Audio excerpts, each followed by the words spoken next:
All right, welcome back to the channel. So, Roy Jones Jr. says that Jaron Ennis has a little bit of him, a little bit of Terrence Crawford, and a little bit of Sugar Ray Leonard, and it's a beautiful thing to see from what Jaron Ennis is producing as a fighter. I'm gonna break it down for y'all. Let's talk about it in this video.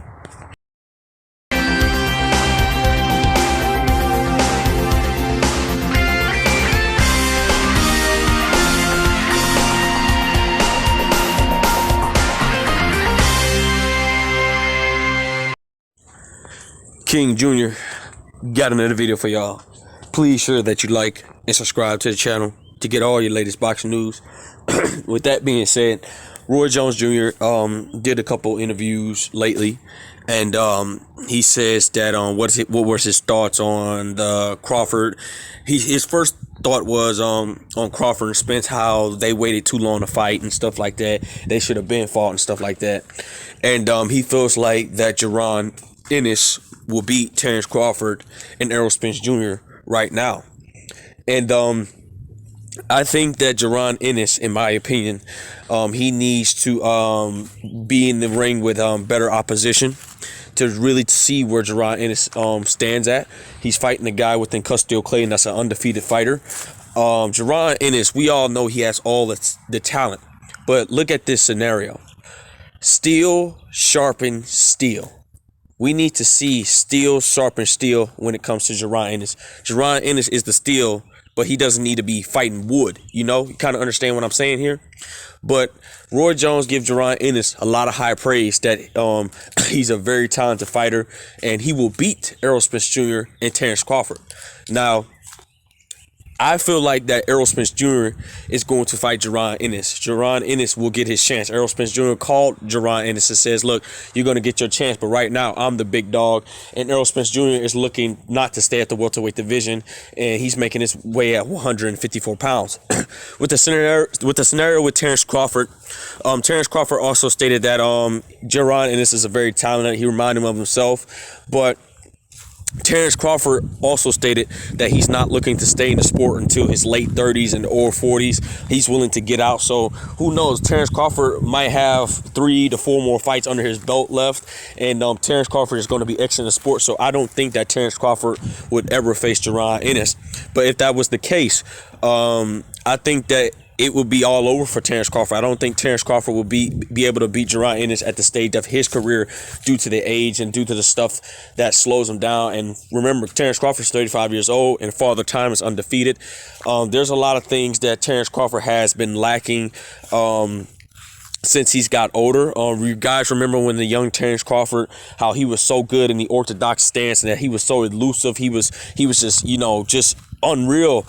But when he switched to southpaw, he was not the best. He uses his southpaw for the defense, but now it seems to be the opposite way for Terrence Crawford, because Terrence Crawford seems to me that he doesn't be as elusive in the orthodox stance, but when he switches to the southpaw, he's more elusive and he's more comfortable. So Terrence Crawford has lost a lot of abilities, and that's why I am really picking Errol Spence Jr. to beat Terrence Crawford because of the age difference. I mean, it's not a big age difference. Errol Spence is 31, Terrence Crawford's 35. It's kind of a difference, age difference, but Terrence Crawford does have a lot of miles on his legs, and Terrence Crawford does not have that much time left, and Terrence Crawford is at the absolutely prime of his career, but Terrence Crawford is going to start exiting that prime once you reach that 35 and plus up.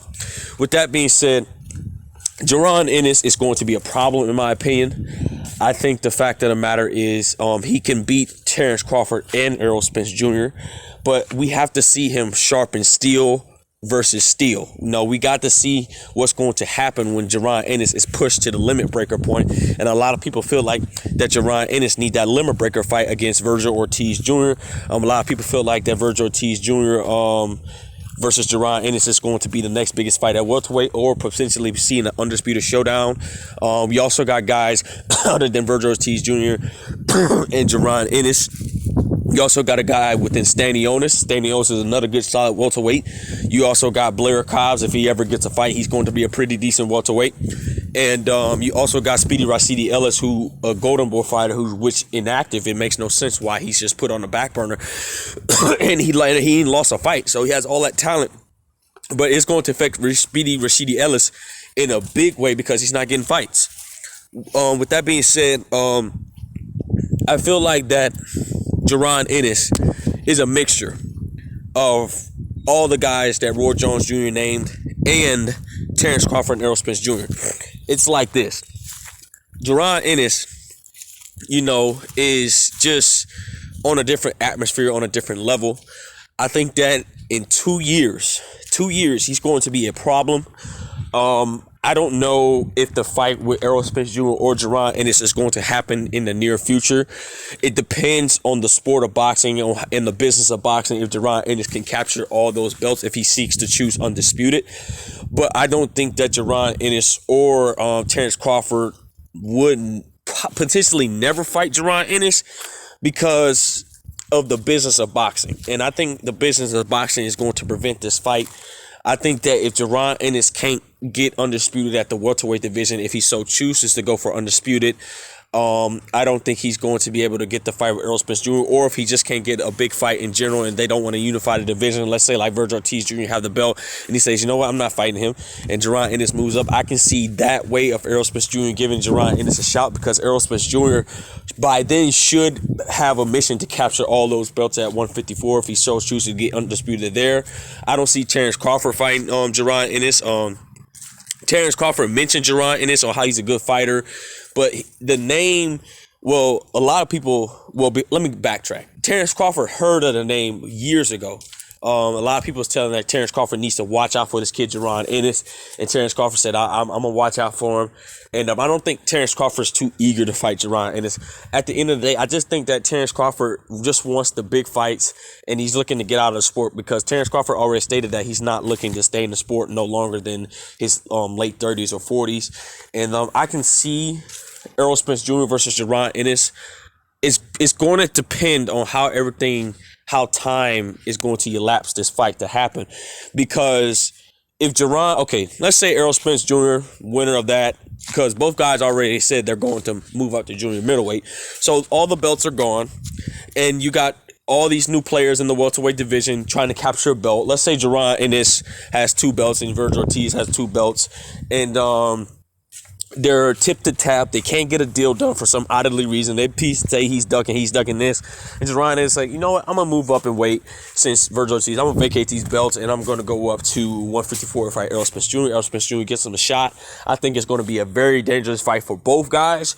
But it's going to be, well, at that time, Errol Spence wouldn't have a lot to lose if he successfully beats Yordenis Ugas and successfully beats Terrence Crawford. I don't think Errol Spence will have a lot to lose with Jaron Ennis because Errol Spence Jr. already is going to be a proven Hall of Famer, and it would be the same scenario for Terrence Crawford. Terrence Crawford would have nothing to lose at that point. The only thing they'll have to lose is their O and stuff like that, but they really don't care about taking the losses. It's just seeing the what the matter of the outcome. But with that being said, guys, Roy Jones Jr. did an interview and says that Jaron Ennis is a mixture of him, Sugar Ray Leonard, and Terrence Crawford, and a little bit of Errol Spence Jr. And I think Jaron Ennis is going to be a problem in a few more years because it's just the beginning. Once he gets fully seasoned and still sharp in his steel, and if he getting A+ fighters out of there with no problem, he is going to be a big problem at the welterweight division, and so on and so forth, how high he goes up in weight. With that being said, it is what it is. Make sure you like, subscribe, and comment. This is your boy King Jr. I'm out of here. Peace.